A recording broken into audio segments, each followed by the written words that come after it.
How's it going, everyone? ND Sean 45 coming at you. I am fresh off the bye week, and it is time to get back to business. Now, first off, I just want to let all of you know this Saturday night after the game, regardless of the outcome, there will be no recap posted that night. I'm going to wait and do the recap on Sunday, so be on the lookout for it then. You see, I have something else in mind for Saturday, and well, you guys will see what it is then. So, yeah, again, no recap on Saturday. It is going to be posted on Sunday. So, now that that's out of the way, on to this week's game. Excuse me. Now, as all of us know from seeing it advertised nonstop on ESPN all week, the Irish will be traveling out to Philadelphia to take on the Temple Owls. Now, this week's game produces a very unique situation that I did not see playing out at the start of the season. And here's what I mean by that. At the start of this season, I did not expect Temple to be undefeated. I did not expect Temple to be ranked in the top 25. And I sure as heck didn't expect College Game Day to be there covering this one. But, that's how it turned out to be. Always expect the unexpected, I guess. Now, I don't know if it's just because that there's a lack of top 25 matchups. I don't know. But regardless, this is how it turned out to be. And you got to give Temple some credit too. They've been playing some good football this season. Don't get me wrong. I'm not putting them down in any way whatsoever. But just I'd be lying if I said I knew that they were going to be 7-0 at this point. But I did not see it coming. But anyway, breaking this game down. The last time we played the Temple Owls was back in 2013 in South Bend. And we came out of that one victorious by the final score of 28-6. And I was actually in attendance for that game. Now, I remember a couple years ago after that game took place, there were many people that were showing concerns for that season because we only put up 28 points against them. And, most people were expecting us to put up 40 or 50. And there was, starting to be some growing concern and all that stuff. But then again, you look back on it, I mean, yeah, we had some weapons on offense, but Tommy Reese was our quarterback. And I'm not dogging Tommy or anything like that, but he wasn't our answer. He wasn't he was only the best option we had at that time. Now, 2 years later, Temple is a better football team, but at the same time so are we. We have the surrounding weapons around our quarterback, and our quarterback is as solid as they come. Let's face it, Deshaun Kaiser, he is light years ahead of Tommy Reese. Put it that way. He can do more. So I'm not as worried about this matchup as I was after the result of that 2013 matchup, if that makes sense. Now breaking down the Owls here, they've had some impressive victories this season. One over Cincinnati, and just last week they beat East Carolina 24-14. So this team has found a way to get it done on the field. But breaking them down a little bit, key players to look out for on the Owls: quarterback PJ Walker, not a flashy quarterback, but his numbers are pretty good. About a 59% completion percentage, 1,300 yards passing, 9 touchdowns, and 3 picks. So pretty solid quarterback. Leading wide receiver, Robbie Anderson, he's closing in on 400 yards on about 31 catches and 5 touchdowns. So he leads the way in that department. And this is something that both Notre Dame and Temple have in common.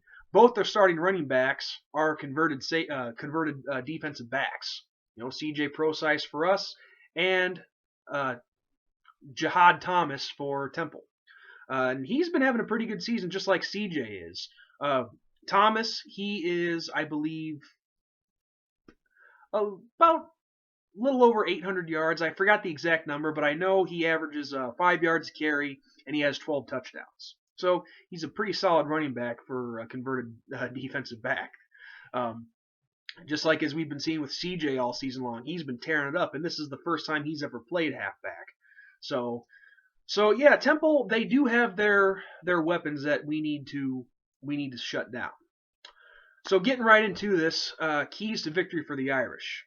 Number 1, destroy Temple's hopes early. And I'm not trying to sound like a jerk here, but this game obviously has a lot of hype, and it's College Game Day is there for a reason. unexpected situation. Temple, they're 7-0. They have momentum. They're looking for that signature win. Again, us being ranked number 9, they're going to want to try to pull off the upset. Well, destroy their hopes early. And what I mean by that is we've got to get out to a quick start and just come out of the gates firing. Play efficient, no mistakes, no turnovers, and I say that every video. No turnovers. And the one concerning thing too is, as of late, Notre Dame hasn't had much success on the road. So that's just on a side note. We got to change that. I mean, yeah, got snuck away out of Virginia with a win, lost at Clemson. So this is our chance to, turn the tide on that. But getting back to the game, we've got to play efficient in all areas of the game. I mean, offense, I'm not too worried about. I have no problem or concern that we're going to move the ball and score some points on Temple. So, but again, everyone's got to be doing their part, picking up their assignments. Linemen have to be picking up their blocks. And Deshaun Kaiser, he's got to continue to improve on his game, which he's been doing so far this season, and I like to see that. I would like to see him not stare down receivers so much, but it's a learning process. The big thing that concerns me in this game, and as it has been to this point in the season, is our secondary. Now the secondary, they did come up big in that fourth quarter against USC a couple weeks ago, but that's a trend we got to change. I mean, like I said, as we saw in the USC game, we did a great job in the first quarter, shutting them down and defending the pass and getting the pressure on the Trojans very well. Got out to a 21-10 lead, but we lost it quickly because we just weren't playing well on defense. We weren't getting enough pressure on the quarterback, having a lot of trouble defending the pass, and that has got to change. This late in the season, if we keep playing the way we have been, it's going to come back and bite us. And playing against the Temple Owls, this is a big-time trap game, believe it or not. I mean, because Temple, people are going to say, oh, it's Temple. They haven't played anyone good. Well, that's not entirely true. I mean, there's some good. I mean, we all like to rag on the American Athletic Conference, formerly known as the Big East, before it became strictly a basketball conference. But there's some good teams in that conference. I mean, it's just like the MAC, plenty of trap teams there. So what I'm saying is we cannot take any team lightly. We have to treat every opponent on our schedule like we're playing the number 1 team in the country. Because if we overlook any team, we're in trouble, and it's going to bite us in the ass big time. So going back to my original point, or my key to victory, the secondary has to get better. They have to be on those receivers like glue and shut them down. So we got to play better there. I know it's a very simple observation, but it's true. That's been a big area of weakness, and it's got to improve. So, look, based on all that, I mean, obviously, even though we had 2 bad quarters against USC, they stepped up in the fourth quarter big time. Kavari Russell made a nice interception, assisted on another, and I think it was Max Redfield who picked it off. But if we can make enough plays, then I really see us having no problems winning this game. So, based on all the factors, the weapons that Temple does have, and based on our inconsistency in the defensive backfield, we should do plenty to win this game. So my final score prediction based on all that, I see it being Notre Dame 42, Temple 20. So yeah, guys, with that said, that's all I have for you. I really wasn't looking in the corner here. I wasn't planning on this being a 9-minute video, but hey, it happens, right? So yeah, with that said, guys, this is ND Sean 45 signing off. Look for something special that I'm going to be uploading on Saturday.